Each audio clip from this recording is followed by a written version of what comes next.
Thank you for watching this program tonight with the best physicians of the region. My name is Dr. Luis Munoz, and I'm the president of the El Paso County Medical Society. It is our hope that you will find this program informative and interesting. We at the El Paso County Medical Society invest in community education with our programs. I hope you will find this program very informative, with great medical advices and great medical information. Thank you again for watching this program tonight, and have a great night.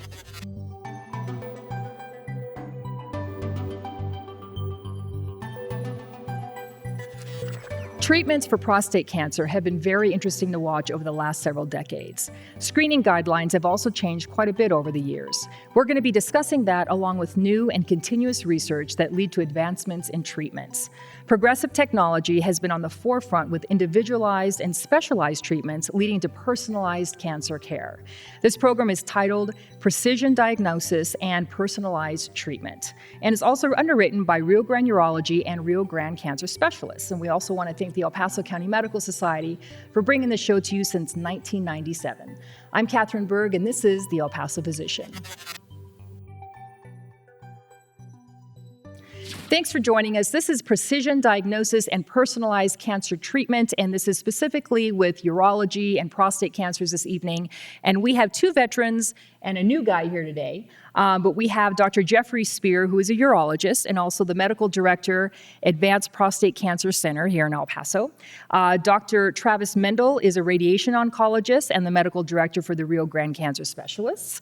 And we have Dr. Jesus Herrera, otherwise known as Dr. H, as he asked us to call him, urologist and medical director of Rio Grande Urology for Men's Health.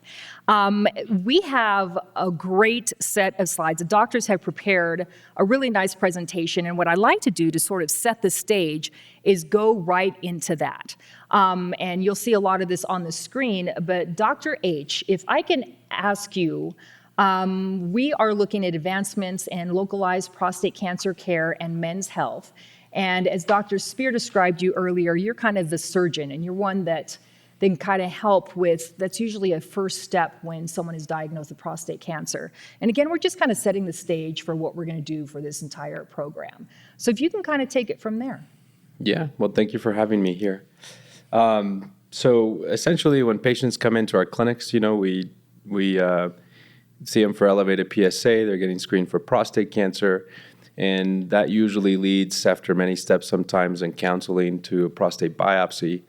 And then at that point, once we diagnose prostate cancer, then the discussion is basically the treatment options. And I'm sort of the first sort of step of that when it comes to talking about the robotic portion of treatment for prostate cancer. So radical prostatectomy is it's been developed over the years. It's use a minimal invasive procedure.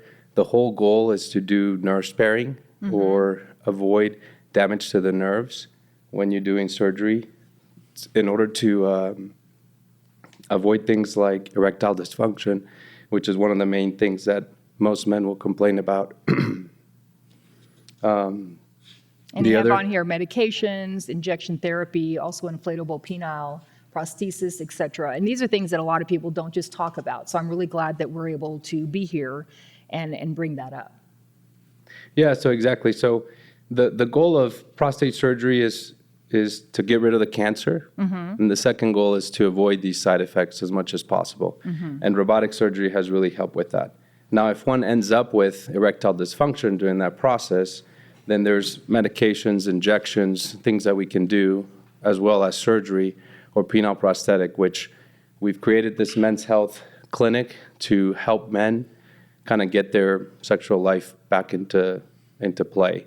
And so these are, again, procedures that we can do. They take about 30 to an hour, and you can regain your sexual life back.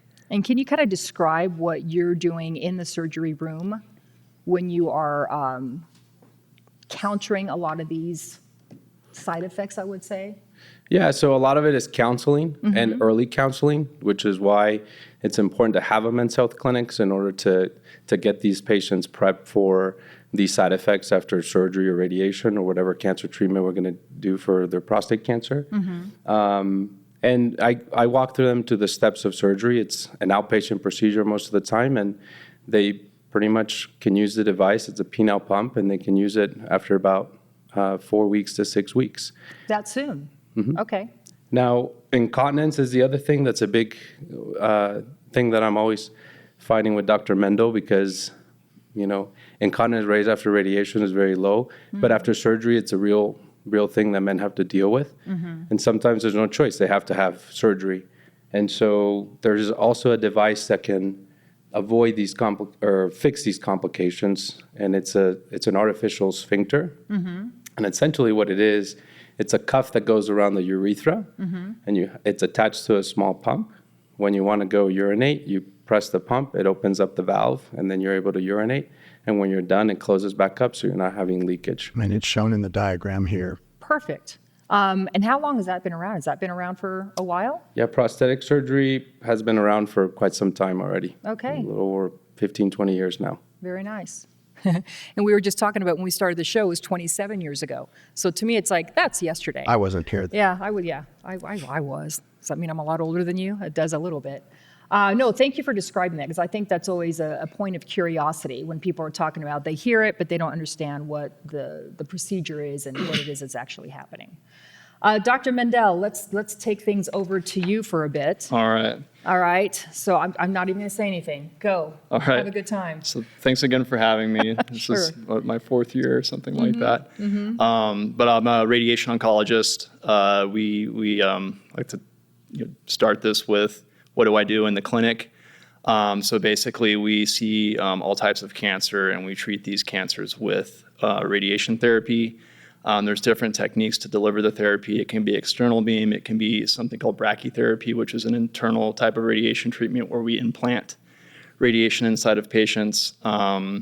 It's a very dynamic clinic. Most of the patients we're seeing have solid tumors. Prostate cancer is, in our clinic, where I work with quite a few urologists, we see a lot of prostate cancer, and we're always trying to do things better. And so, just going to go through these slides and kind of explain how we're doing things better. So the first slide here is basically discussing the linear accelerators that we use in my clinic. I actually have 2 clinics. There's one on the west side off Remcon, and the other one's George Dieter on the east side. And these machines are just a couple of years old now. One's called the Halcyon, and the other one is called the TrueBeam. These are cutting edge equipment that have all the bells and whistles to deliver therapy as focused as possible and as precise as possible. With the next slide, this is just the basic anatomy and kind of explaining or showing patients where the prostate is inside the pelvis.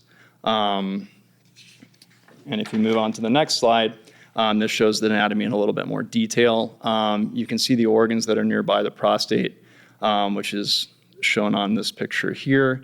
But essentially the bladder and the rectum are nearby the prostate. And so when we're delivering external beam radiation, that's radiation coming from the outside in, we're trying our best to avoid the other organs and focus most of the radiation on the prostate.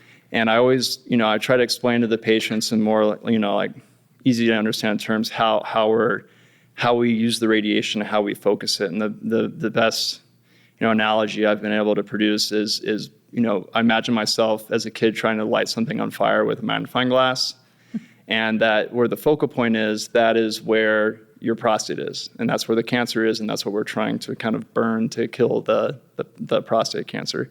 And all the other organs and things, in between, they get a little bit of dose, but it doesn't cause enough, there's not enough dose from the radiation to actually cause toxicity to those tissues. Some tissues, such as the rectum, are very difficult to avoid because they can be right on top of the prostate or right next to it. And so what we do nowadays is we put a rectal spacing device inside the prostate, and that's going to be shown here on the next slide. And so these are two pictures of an MRI. You're just different cuts through the prostate. But here we're basically showing where the prostate is, where we put the spacing product, and then also where the rectum is. And the whole idea is to create some space between the prostate and the rectum to avoid rectal toxicity, such as bleeding.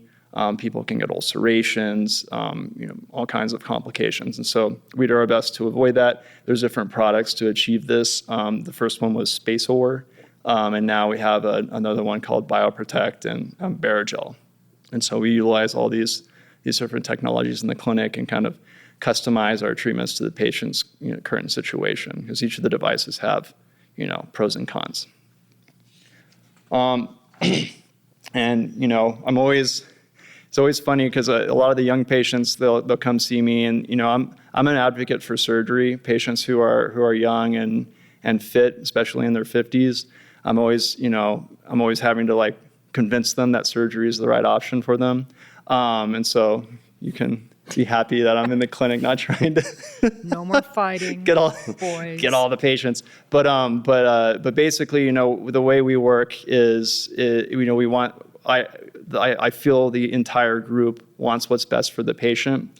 And so the way, with the prostate cancer diagnosis, the patient's of course diagnosed with their urologist, and they're also sent to both the surgeon and the radiation oncologist. And I feel like in our clinic, we're really not pushing things. My goal is to basically explain what their options are, what's, the pros and cons, what you're going to be dealing with afterwards. And the reality of the situation is that most of these patients that are going to be cured. And so the chance of curing them is high, and you want to make sure that they're going to have a good outcome. So a great example of a patient in their 50s coming to see me, and I know that he's going to be a good surgical candidate.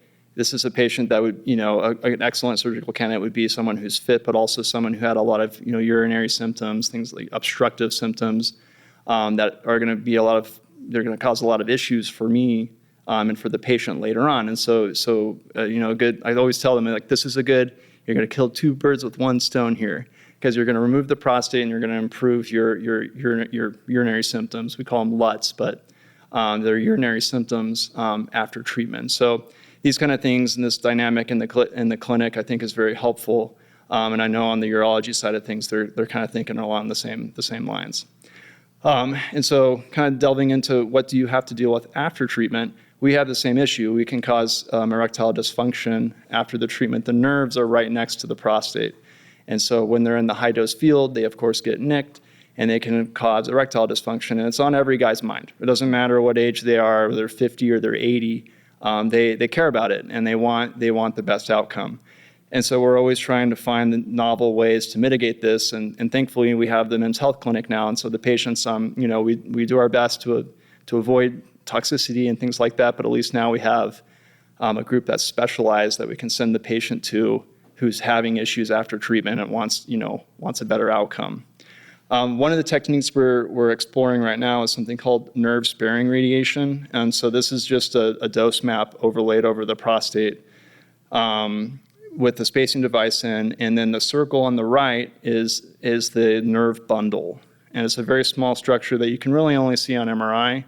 So we fuse the MRI scan to our planning scan that we get so that we can see the nerves and then actually avoid delivering dose to them. This is requires specialized equipment. Obviously has to be very accurate because you don't want to miss the prostate cancer. And so we're starting to develop this in the clinic, in the clinical setting, and we actually have a clinical trial that's coming out here pretty soon utilizing this technique, but so far it's been pretty successful. That's enough for external beam, so we'll kind of transition into this new realm of therapy or radiation therapy called theranostics. And this is a very exciting endeavor for the group, and I think we've basically had everyone buy into the excitement surrounding this. But essentially, theranostics is using imaging and then also therapy together. So you're designing what we call tracers, but essentially you design an imaging agent that's able to localize to the cancer and show it on PET imaging, and I'll kind of explain what that is. Metastatic. Yeah, metastatic prostate cancer. For now, we don't know what will happen in the future. They're actually studying this, but probably not going to be used for localized cancer, but it could be in in the future. But essentially, you design these agents to target the cancer cells, and they glow on imaging. We use PET imaging. It looks like a Christmas light. It lights up, and you can see where all the cancer is throughout the body.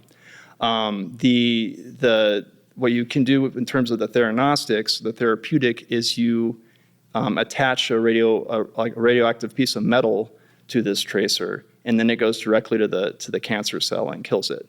And so this is a new field that's developing, and it's been around for a while, the idea of theranostics, but now the technologies come to the point where we're able to actually image patients and develop therapies that are more targeted. And so this next slide is just showing kind of one of the molecules. This is the lutetium, the Pluvicto molecule that we use for prostate cancer, and this is metastatic castrate-resistant prostate cancer.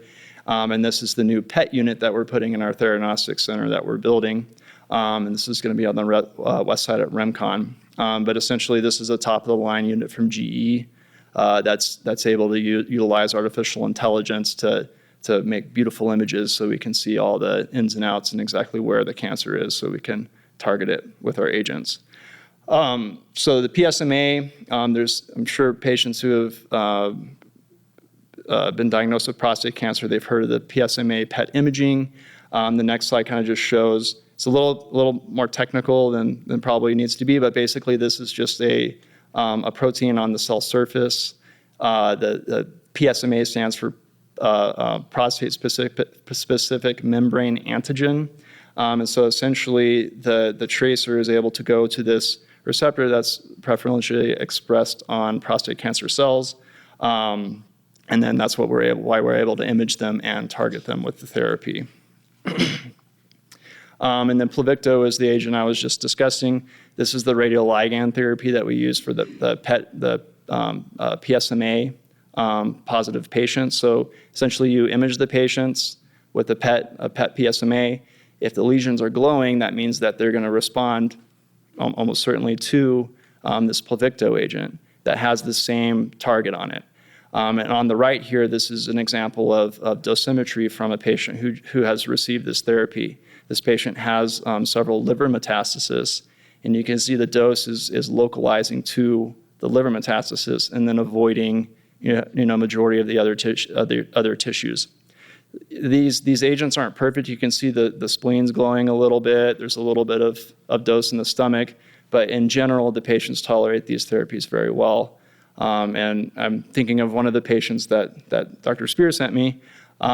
Essentially, he's into the line therapy. I remember walking in the restroom and he was kind of like slumped over and asleep. And we gave him his first therapy, or at least infusion of the Pluvicto therapy. And I think in a couple of weeks he was at Disneyland with his family. These kind of things, they happen. It's not all the patients, but it does happen, and it really kind of helps improve their quality of life, especially in this end of life situation with metastatic prostate cancer. Mm-hmm. I think what I got out of that was the glowing spleen. You see the spleen glowing a little bit. No, these really are fantastic slides, and thank you so much for, again, setting the stage of everything that is happening here. And again, with the Advanced Prostate Cancer Clinic, Dr. Spier, talk to us a little bit more about when you all started. There's Rio Grand Urology. We've known that for many years, but just through the years, they've just been here and been there. And every time I have you on the show, you're very good about whatever team you're working with. It's always, Travis's point too, sorry, Dr. Mendel, is that everyone is here for the patient. Like what really is the best thing because there's so many, especially with prostate cancer, it seems to be that cancer that there's so many options of doing so many different things. But bottom line is it's so individualized. And kind of take it from there and what you all do. Yeah, I think that's great. I mean, that was obviously, pretty, granular. We got into the weeds there a little bit. And you didn't have to take a drink once with all that. That was impressive. It's like you kept going. But there's no other way to do it because, this is what Dr. Mendel is doing. But just to kind of do a 30,000-foot view level, what the journey we want to take the audience on is sort of from diagnosis, unfortunately, to death. Mm-hmm. And at Rio Grande Urology and our Rio Grande Cancer Specialist, I'm not gloating. I'm just proud to say that we basically follow the patient throughout the continuum. And so I'm really proud of what we built. I mean, we have 28 providers, including APPs, and I don't know how many employees, and we have 5 offices and 2 cancer centers. So it's not to gloat, it's just to say that, we do want the public to understand that we are an independent practice here in El Paso that is here for the community. And I mean it when I say it. And it's just an incredibly rewarding experience because I've got a great team and some fantastic partners. So I'm proud of what we built. And so that kind of takes you from the diagnosis, and Dr. Herrera, who's doing the robotic surgery along with some other my partners, when a patient's referred with a high PSA, we're the ones who see them. So you start, it's from beginning to end, That's like right. you said. It's That's like there's a right. diagnosis, even if there's a question, they can come and see so you. I have had the honor and the pleasure to take over the Advanced Prostate Cancer Clinic that Dr. Daniel Vogelweed, who you know very well, built, really helped to build. And we owe a debt of gratitude to him. He retired, and I was willing to step in. And it's just been the highlight of my career because, what I see are the patients that have started to fail. Right. Most of the time it's curable, either with the robotic prostatectomy, radiation therapy. There are other focal therapies out there now that we are embracing. And of course, we feel here in El Paso that patients can get all the care here, that there's really no need to be traveling to the major centers because we offer it all. So that needs to be said. It needs to be said, and also with that comes a support system. When you leave town, the support system disappears, or you may be able to have one person along with you. So that's huge, and thank you for doing that. Yeah, and so on the advanced, we'll get back to the slides, on the Advanced Prostate Cancer Center, again, these are patients that are starting to fail. These are patients that probably had disease outside of the prostate called metastatic prostate cancer, and now are not candidates for surgical therapy because that won't cure them because they're in different locations, most likely the bone or the lymph nodes, and or they can't get localized prostate radiation to the prostate. And so Dr. Mendel, of course, is available for metastatic disease that's not diffuse, not all over the place, but maybe in localized areas that we can help in kind of what we would call whack-a-mole and get these different areas and potentially cure them. But I mostly am dealing with patients with grossly metastatic disease. That means disease all over the body, in the lymph nodes, in the bone, sometimes what we call visceral and in organs like the liver. And there has been an incredible amount of research done, and the medicines that are out there now are unbelievable. And so, again, I defined what it is. And again, I defined that the fact that it's outside, and this is done mostly by CT and bone scan, but those are actually falling out of favor now because of what Dr. Mendel talked about, which is the PET PSMA scan. So I have a question that I'm thinking that audience members are thinking right now. So when I see metastatic, we haven't even brought up the word chemotherapy. Where does that lie in this world right here? I know it's very different what we're doing. I get it, but people, they think cancer, they think chemotherapy, they think surgery, chemotherapy, radiation, and almost often in that order. So let me try to simplify it. Please, because we do, need our medical oncology brethren, and we do rely on. They are a part of this, but for localized care, it's not on the list of treatments. So you got radiation or surgery or these other therapies that I mentioned. Right. Chemotherapy is typically when patients are progressing, and I work with a medical oncologist when it's metastatic. But there's just certain criteria that needs to be met for the chemotherapy. And so some of these drugs that we have now have really taken over, and sometimes chemotherapy isn't even needed. Wow. And so the key point that I want to make to the audience is that androgen deprivation therapy is actually medicine, either shots or oral pills, that decrease testosterone to almost zero. Because testosterone, I want you to think of a campfire. Testosterone is the gasoline for that campfire. And what we want to do is blow that campfire out or put water on it and have, hopefully as much as we can, create embers that are barely burning. We can't cure it. There is no cure for metastatic cancer, but we can keep people on this earth for a very long time with these new novel hormonal therapies. And so that's sort of what I do in my clinic. I work hand in hand, obviously, with all the urologists, but mostly with this guy over here, and develop plans. We have obviously case studies, case reports that we review, and so we built a team. We have a navigation system with the nurse navigator that really helps to identify patients. And so maybe I'm trying not to gloat, but I'm very proud In fact, of what we've done. I would love to talk a little bit more about the navigation system, because that is something too that once your family member hears you have cancer, you just don't see anything anymore. And so when you have someone that helps navigate you through the process, either you take that on, Travis, Dr. Herrera, however you want to do it. I need to stop calling you Travis. But in general, that is a true comfort, I think, because sometimes you really don't know what to do. And again, when there's so many options out there, who makes the decision? Yeah, and I just want to point out, metastatic directed therapy is what I talked about with Dr. Mendel, which is trying to hit these areas with radiation, for example, that aren't all over the body. And of course, to your question about chemotherapy, when there's grossly metastatic disease, we do add that as a triple, or what we call a triplet therapy. So you've got two types of hormonal therapies called doublet, and then we sometimes add the chemotherapy to that. Okay. Which can give longer lifespan. Its overall survival increases in some studies. Some have said that the doublet works just as well. It just depends on where they are. And right now, what we're really interested in is this theranostics. And the only indication to give Pluvicto and to give these great new therapies, which are really they're remarkable, what we're seeing as far as it treating all of these metastatic lesions, is that they only qualify if they've completed chemotherapy. So when there's metastatic disease, as I've always heard it, because again, the name of the program is Precision Diagnosis. And this is what I think is so fascinating, of how you go in and find exactly where the cancers are, what type they are, and how to treat them. This process, and I feel like with Dr. Mendel, you said this is your 4th year here. What did we do 6 years ago? I'd love for you to kind of bring us from 7, 8 years ago to now. And I know usually at the end of the show I talk about, okay, what's in the forefront? But just with this specific way of treating cancers, where do you really see us being in 2, 3, 4 years from now? So I think, I can take you from where it was like 5 years ago, kind of when I started, and to where we are now. And it's changed dramatically how we diagnose and risk stratify patients through all stages. Localized cancer, rather than just, doing the PSA and doing a biopsy and doing the treatment, we're doing the PSA, we're doing other tests to, ensure that the biopsy is the right, diagnostic for the patient at that point.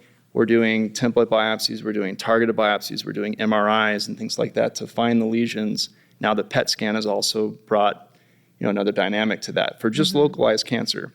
And then once you transition into like stage 3, which is in the lymph nodes, potentially stage 4, and then also just fluids like metastatic disease, the PET scans really changed a lot of the dynamics in the clinic. And honestly, the PET imaging has completely changed my daily life. Like before we had the bone scan, the CT scan, it's obsolete. Like I've probably ordered 2 of those in the last year. Wow. This has just completely changed everything we do. And so now we know where the cancer is and we go after it. So a good example would be a patient who's been treated, their PSA is rising. In the past, that patient would have just been right on hormone therapy. That's it. You're getting hormone therapy. Now we image them and we say, oh, you have a couple lymph nodes. And I treat the lymph nodes and they go away. And the patient, maybe that we give the patient hormone therapy for a little bit, we take them off, and most of them do very well. And so it's really completely changed the dynamic. And I think, we're going to continue, they're going to develop other markers and things like that can help better stratify patients. And I think, one of the studies that we're enrolling patients on very soon here in the next couple of months, which has a theranostic approach, is finding patients that have like newly diagnosed metastatic disease after treatment and actually not giving them hormone therapy. We're utilizing these targeted therapies. So we use a technique called SBRT, which is a stereotactic treatment where we focus just on the tumor itself with high-dose ablative treatments. And we're also delivering this Pluvicto agent, which is a radioactive systemic agent. So the patient doesn't have to lose their testosterone. They don't have to go into menopause or anything like that. And, we do these therapies, and we don't know how the outcome is going to be, but that's why we do these studies to find that out. And of course, everyone's hope is that the outcomes are just as good or better, and that the patient's quality of life is improved. And that's kind of the whole goal of this. It is. Yeah. And again, I don't know if I'm speaking, I'm going to just call it the good old days. The old days when there was staging, like I feel like with prostate cancer specifically, excuse me, there were so many different stages in how you diagnose the staging. I haven't heard that wording yet this evening either. Is that differing a lot now because of how you're able to target and treat? I feel like nowadays, the patients are always asking me, what stage am I? Right, exactly, because that's something And- we've all heard for decades. And I feel like staging for prostate cancer is just a little different. Like the way in my mind I'm thinking of staging, it's more of risk categories. And so you have patients who are low risk, you have patients that are intermediate risk, and these are all localized. So you have low, intermediate, and high risk. And that's its own subset of patients. And those are all patients that are essentially can be definitively treated with surgery or radiation. We even watch, like most of the low risk patients now, we just watch. Like their cancer might progress. We'll catch it early. We'll treat them when they need it. Some of these guys, especially when they're in their 50s and 60s, I always tell them, like, the best treatment for your erections is no treatment, right? Like like no treatment, no surgery, no radiation, as long as it's safe. And we have a whole active surveillance program to ensure that the patients are, as safe as we can possibly make it while we watch their cancer. But the second we detect a problem or a growth or something like that, then we treat them. So expand that. When you say watch, is there a certain timeline? They come in every 6 months, they come in every 4 months. Are there symptoms that they're looking out for? Because sometimes there are no symptoms, sometimes there are. And Dr. Herrera, I'm going to get you in a second too. But when you say watch, active surveillance, and I'm assuming it's different for everybody depending on where they are when they start, but how in general does that occur? Yeah, perfect. So we have a pretty regimented active surveillance program. So the first step is diagnosis. So usually the patients, they'll have an elevated PSA, they'll get a biopsy. It's typically like a template biopsy, just a systematic sampling of the prostate. Then they come to the active surveillance clinic. And a lot of those patients, if they're low risk, they're actually a candidate to stay in that clinic, but they're not always a candidate. So there's a couple of things. One, we need to get additional imaging. So usually it's an MRI to ensure that we actually hit the lesion, or if there's a large lesion, maybe that wasn't sampled, that we sample it to ensure that, it's not a different cancer that wasn't sampled and it's a higher risk cancer and we need to treat that patient. So MRI imaging. Then we also do molecular profiling of the cancer. So this is basically, I tell the patients, it's like looking at the genetics of the tumor. And if we know certain cancers have higher risk with different molecular profiles. And what's insane to me is we still use what's called Gleason score. Yes. I'm sure you've heard of Gleason score, and now the more modern way to say it is called grade grouping. Grade grouping. And that's essentially Which makes sense. A pathologist looks at the tumor cells and gives you their take on how aggressive they are. Okay. And the pathologists are great, but they're human, right? So if you give a tissue sample to this human, and then you give this tissue sample to that human, they might give you different answers, right? So it's not like a binary thing. So that's what's nice about the molecular profiling. It's a computer. It looks at the tumor cells. It's a microarray analysis. It's a special RNA technique, but basically it looks at the genes in the tumor and tells you whether or not that tumor is going to behave poorly, even if it looks benign under the microscope. So we check that. And then after that's done, if the patient remains a candidate and we say, hey, it's safe, we're going to watch you, then you go on to active surveillance. And typically that's every 6 months you're going to get your PSA checked and we trend it. If it's going up, it's concerning, right? So we'll either repeat the biopsy if it's going up or just treat you if it's going up rapidly, and we're concerned about it. Typically the patients will get an MRI every year or every 2 years, kind of depending on how stable they've been. And then we usually repeat the biopsies a year or two out from the previous one in case the MRI didn't pick something up or their PSA is not as accurate. So we're always, hedging our bets a little bit on the active surveillance. But, it's not just we're going to check your PSA every year, and if it goes up, we'll treat you. Where it's very regimented, and we want to make sure we capture those patients that are progressing so that they don't become metastatic. They don't go see Dr. Spier. Right. We're trying to put Dr. Spier out of business. Yeah, but this That's is our a goal. shared decision model also. There's no standard protocol. It's out in our guidelines. But let's give Jesus a chance to. Please, yeah. So surgery man, that's how Dr. Spier described you as you were walking through the door. Well, he's the surgeon. Yeah. So in that spheres, we haven't talked a lot about that yet. And we're talking about biopsies, so that's kind of the beginning of everything. And when, again, everyone's different, and I get it, but maybe go through some of the surgeries that you perform on many of these cancers. Yeah, so specifically for prostate cancer, I agree, obviously we're treating the patient, right? And so like Mendel was saying, everybody's risk stratified. So even when I get the patient, I'm like, do I need to treat him? Like, am I gonna cure his cancer or try to, or avoid metastatic disease down the road? That's the whole idea, not let it progress. But like we talked about, right? There's these side effects that people are always worried about surgery.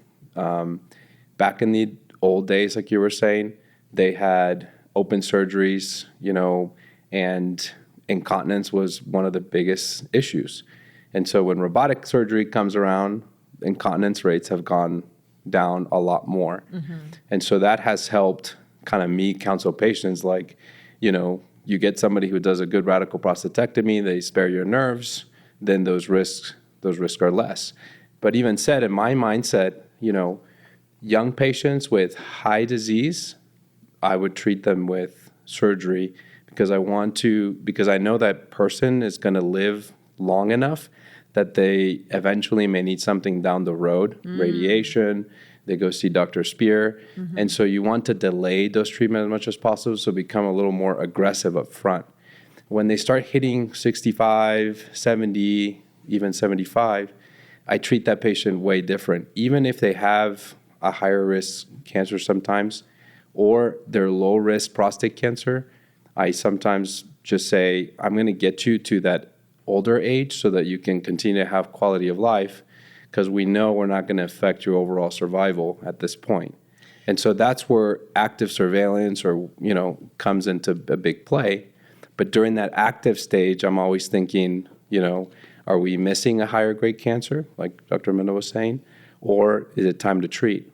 And I've had patients where it's low grade and they're just can't bear the idea of having not doing every anything. 6 months. Yeah. And so it's a joint decision. And I've done it on patients that the youngest one I did was like 44.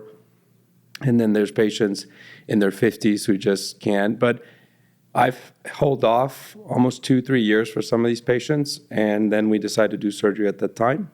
Great, they got 3 years of quality of life, and they feel,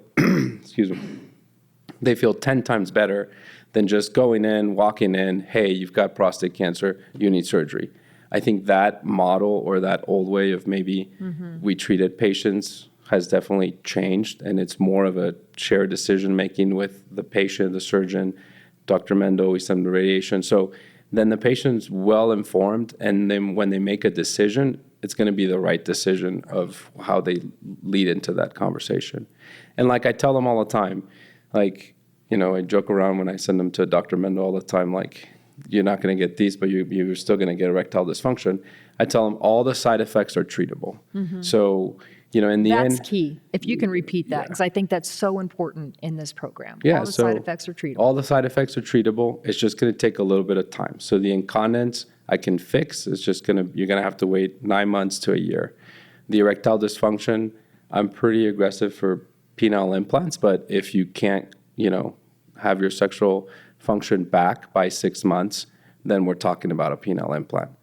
The guys that get them early, I see them back and they're the happiest because they haven't delayed that, especially my younger guys, they haven't delayed that sort of personalized thing. A lot of them are married, a lot of them have stable relationships, and it's important for them to feel as normal as possible as they're going through their treatment, cancer diagnosis, and all this stuff. And that's a big key. So we try, that's the whole reason why we created the Men's Health Clinic, was essentially to inform patients up front. Even though we're going to have these therapies for you, there's going to be these side effects. We're going to be here along the whole way. And when the time is right, we'll fix all these little things. And so if you look at any major institution, they all have sort of this trifecta. And so, like Dr. Spier is saying, like, really proud of, like, I'm lucky to have a group where we've created this sort of thing now that patients can come in and they're getting essentially everything up front, informed, and then getting well treated all the way till basically You're death. treating the human being, not the disease at that Exactly. point. You know, both, but still, it's truly human being. Exactly. Thank you for that. And I would say, Dr. like Mendel? a plug for surgery, what I think is definitely the right thing to do in our group is we have like champions for prostatectomy. So there's only a handful, like a couple of the surgeons in our group that do prostatectomy. So they're all high volume and high quality. And so I always tell the patients when they're coming in, they're kind of nervous. You know, I tell them that, like, I would let you operate on me. You know, I think that your skill level is good enough that I would let you. You know, same with Eisenberg, same with Tabor. We Marilla. got good You know, surgeons. I think We do. Bag, yes. Bag was the first guy I did robotic robotic surgery with way back in the day. Yeah. Yeah, Speaking about the good old days. everyone's high volume. Yeah. You know, so I Yeah. think that they do this procedure a lot, so they're very good at it. And I wanted to add that the other way you think about prostate cancer for younger guys of being aggressive is I do think of some of them will still get radiation afterwards, especially the really high risk, 56-year-old comes in with really high risk prostate cancer, almost nodal positive, disease. I mean, that guy is getting surgery, most likely radiation within a year, and hormonal therapy. And that triplet sort of therapy in my mind, the way I think about it is we're just being as aggressive as possible at front to avoid them seeing Dr. Spier like next year, right? Right. You want to avoid that metastatic disease diagnosis because then at that point you are on some sort of clock. Now there's all these things that we're doing that can help that clock be extended, but essentially there's a time frame now at that point. You used the word earlier, young guys, and so it just brings up that loaded word of screening. And I know that, every other year or so, it's like, oh, this is brand new. And oh, this is brand new. We joked about it in the last program. I know you were about to start on something. Do you want to finish that thought? No, or? you go for it. Okay. You go So for it. because it's so important, people that are watching or listening at this point, and they're 45, you mentioned the year 44 just a moment ago. And they're like, I'm 45, but I thought I wasn't supposed to do this until I'm 50. What are the guidelines now? There are guidelines, but you all are the people on the front force. And then there's risk factors. And maybe you should go a little bit earlier because your risk factors are this. I'm throwing that out to anybody who wants to take it. Dr. Spier? Well, I'll start it. You guys Okay. can, because it is an absolute moving target. It is, I know. And it has confused not only our communities, but even our primary care physicians. It's very confusing. There was a U.S. task force that was established in D.C. that graded the PSA a D. And this was done probably in 2016, 2017. And that really created havoc because the message was PSA is not important. Well, it is. Yeah. It's an easy blood test. And, we were very upset. Not a single urologist was on that panel in D.C.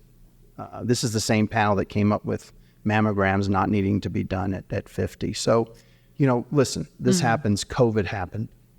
Patients stopped going to their doctors. Right. So now we're seeing all of these patients coming in maybe a little bit late with high PSAs. Some housekeeping items. We're wearing these pens because it's Prostate Cancer Awareness Month, by the way.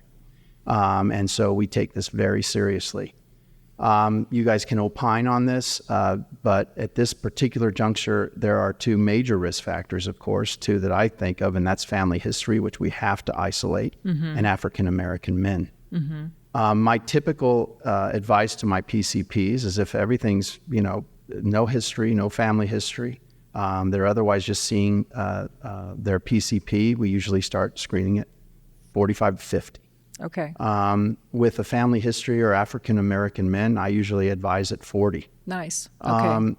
And so then it gets into sort of all of the nuance with PSA, the number, because people are stuck on the number. They are stuck on the number 4.0, and that's just not the case. This is an age-adjusted PSA, and it's on sort of a sliding scale where the younger the patient is, and the you have to look at a PSA, for example, in a patient that's 45 and their PSA is 2.2, you got to be aware of that. And you got to watch that closely. Whereas if a 75-year-old comes to me and his PSA is 3.1, like, So this is a discussion. That's the importance of the urologist to kind of be involved. And if there are questions, usually the PCPs in this community are terrific, and they send if there's a question. I mean, do you guys have any? I think technically speaking, right, less than 3, that says it's pretty normal. Okay. Like I tell patients, between 3 and 10 is the gray area. So 10 is where you start to worry. Above 10, you're pretty much getting a biopsy. I don't think a lot of people argue. You have to make sure it's a true 10, not falsely elevated, because there's things that can create the PSA to be falsely elevated. And let's go through those really quickly too, because that's something I learned really just last year from you, that there are certain things that elevate a PSA depending on what week you do it or whatever. So if you've had intercourse, the night before and you went and got the PSA, it could be elevated. If you went on a bike ride, it could be elevated. If you had an infection, it could be elevated. If you have a 200-gram prostate, which is huge, it's going to be elevated. So we take... So you just saw Dr. Spier. He did the DRE. If you saw Dr. Spier and needed an exam. I don't mess around. So I tell patients all the time, PSA is not the best test in the world, but it's the only test we have. And if you have prostate cancer, we'll catch it if you check it. And so as long as you're coming in, getting your yearly PSA done, then you will eventually end up in a urologist's office and you will have that conversation. Now, the nuances of when to do the biopsy becomes creative, right? And so you use as much objective data as you can, so that, because PSA is not a perfect test. Right. So you follow a trend. Is it going up? Is it coming right back down? You maybe get a % free PSA, which is just a different, checking a different type of PSA for prostate cancer. There's other markers that we can use. There's MRI that you can use nowadays. There's a PSA density, so you measure the prostate. If the prostate is really big and the PSA is low, that density is very, very low. But if your prostate is very small and your PSA is really high, that PSA density is really high, so you're more likely to counsel somebody. And there's now calculators you can plug in, and I tell patients all the time, you're going to be, because you're in between 55 and 70, you're going to have a risk of prostate cancer. Right. You're always going to be at risk. The goal is to make sure we catch the patients that need to be treated, and that's where the art of medicine, or talking to the urologist and figuring out how we approach that is key. So ignoring PSA ignores the patient from coming into having those conversations, and essentially, treating that patient who needs to be treated. So you were talking about the size of the prostate. Is there I know with mammograms, for example, the first mammogram is the baseline, and from there, everything else is sort of looked at from there. So if you're looking at a large prostate, but the PSA is staying the same, but is that just naturally a person would have a larger prostate, and that's the PSA would naturally be a little bit higher? Did I understand that right? Yeah. Okay. There is some so truth to that's that. their baseline. Now, that doesn't mean that because you don't have a big prostate, you don't have prostate cancer. Right. Sometimes we find it. Right. There's BPH procedures that our whole group does. That's benign prostatic hyperplasia, enlargement of the gland. Large gland, and we find prostate cancer from those, from, TURPs or HOLEPs or aquablation or all these other things that we do. We screen for all these to try to pick and choose the patients that we're going to treat for benign enlarged prostate. And sometimes we have to rule out prostate cancer with a biopsy before we treat them. But sometimes the biopsy is negative, and then we do the procedure, we do a HOLEP, we get all that tissue out, we send it in, and now there's prostate cancer, which I've then sent to Dr. Mendel sometimes about those. So I think prostate cancer, like Dr. Mendel was saying, is very unique than other cancers. It's not a staging, it's a risk stratified, it's a joint decision that you can get creative with the way you treat it. And so and that's the important, I guess, of our job, is to make sure we treat correctly, keep quality of life, keep people here living longer. Well, I was saying as you all walked in, this is one of the, for me anyway, I feel like this is an ever-changing field, and it's not one of my favorite shows, that's the wrong word to use, but to me it's the one that enlightens me the most of many of the programs. It's my favorite show. There you go. On that note, we're kind of at the 8-minute mark, and I just want to make sure that we've talked about everything, and I love the fact that we had this great setup to go through. But is there anything that we haven't touched base on yet that we'd like to talk about? So some housekeeping. Let's first I have one more slide, because I do want to just talk about the gearing up for the future. You've got some great editors on this program. I'm sure that they'll figure out how to put this last slide in for the presentation. But just briefly, we talked about it. But the community needs to understand that we are here for them. We're investing in them. We're an independent practice, but we feel that the theranostics is a game changer. The imaging is a game changer with our PSMA PET that we're bringing in. And I'm proud to say that we have a clinical research arm that was started in November of last year with a PhD that's come in, Josh Ortiz. And we have ongoing studies that I think are going to be great for this community. Nationally, and industry and our industry partners are very interested in this region with our Hispanic population. Great. We're all from here. Right. We want to serve that population. I mean, 95% of this group has got El Paso roots. And so we're excited about the clinical research. And then the genetic testing. So we have state-of-the-art genetic testing. We're testing everybody for germline, what's called germline and somatic, meaning that we're looking at ways to make sure that the families are treated as well and protected with these patients with advanced cancer. And then we also are embarking on the same model with kidney and bladder, because it's not only just prostate, although this is probably, we've obviously have a mature program, but we do want to build and we're working on it on bladder and kidney cancer. And so the last thing is we are partnering with, our medical oncologists around the community. We need them. And so it is a multidisciplinary approach. I mean, from the radiologists that read our scans to the hospice physicians, the geriatric internal medicine doctors. A shout out to Dr. Becerra, who's really been helpful for me, because these patients are going into hospice a lot of time. I want to reassure my patients that I'm still seeing general urology. That's not going to change. So please, if you're out there and you're listening, I'm still still seeing general urology. But so that's sort of, my message to your audience is that, again, not to be bragocious, we're just proud of what we've built, and we're here for the long term for our community, and I'm proud of these young guns too, so that will be taken over. So using the word, when you said doing some research to clinical trials, you used the word clinical trials, and I like to use that word because I feel like that's a word people know and hear and get. They're not started yet, did I understand when you said, or that's something that's about to come about? Is that correct? So the program's, it's up and running.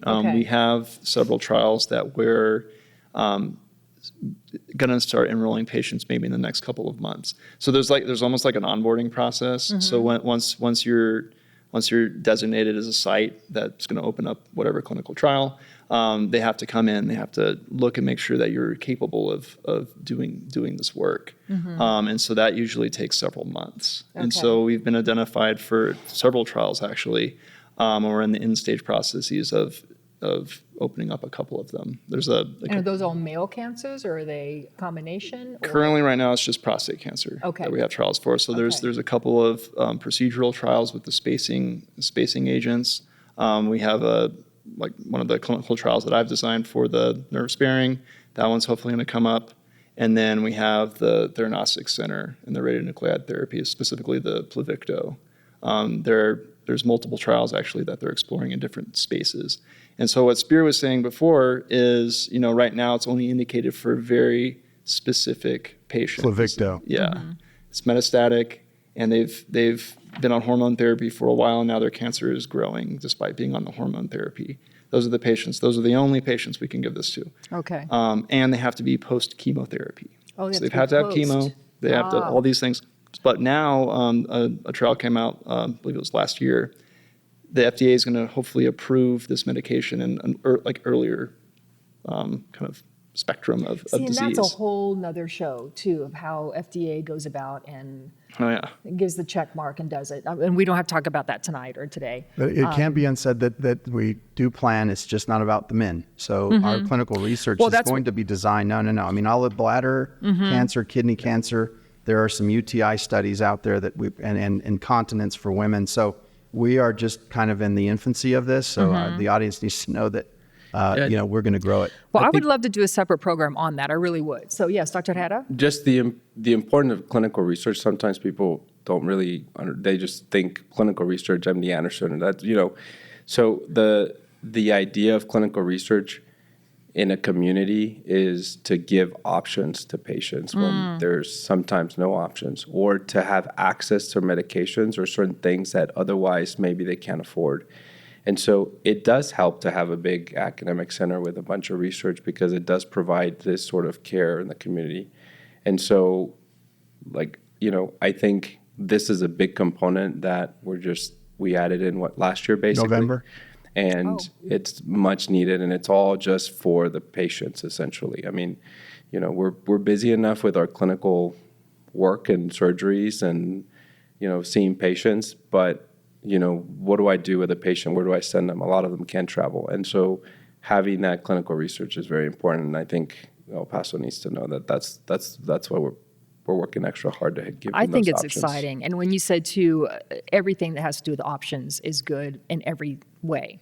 I thank you all so much for being here. And really, Rio Grande Urology and Rio Grande Cancer Specialist, the Men's Health Center, I think this is great. So kudos and adoration to you guys. I think this is...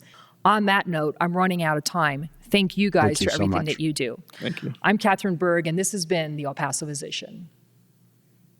Good evening. I am Dr. Allison Days, a past president of the El Paso County Medical Society. The El Paso County Medical Society has put on the El Paso Physician TV program for the last 26 years in conjunction with some of our local healthcare partners. Topics over the years have included colon and breast cancers, healthy lifestyle issues, public health interest stories, vaccines, and many, many more. These programs are archived on kcostv.org, epcms.com, and on YouTube. You may access the programs at any time on these websites. If you have questions on tonight's topic, please reach out to epmedsoc@aol.com, and we will try to get your questions answered in a timely manner by an expert in the field. This program showcases local specialists, and it is with great pride that we are able to present this educational opportunity to you every month. A big thanks goes out from the Society to all of our specialists who have been able to give their time as speakers on this program, and to the El Paso community members who have welcomed us into their lives for all of these years. Thank you again for tuning into the El Paso Physician tonight.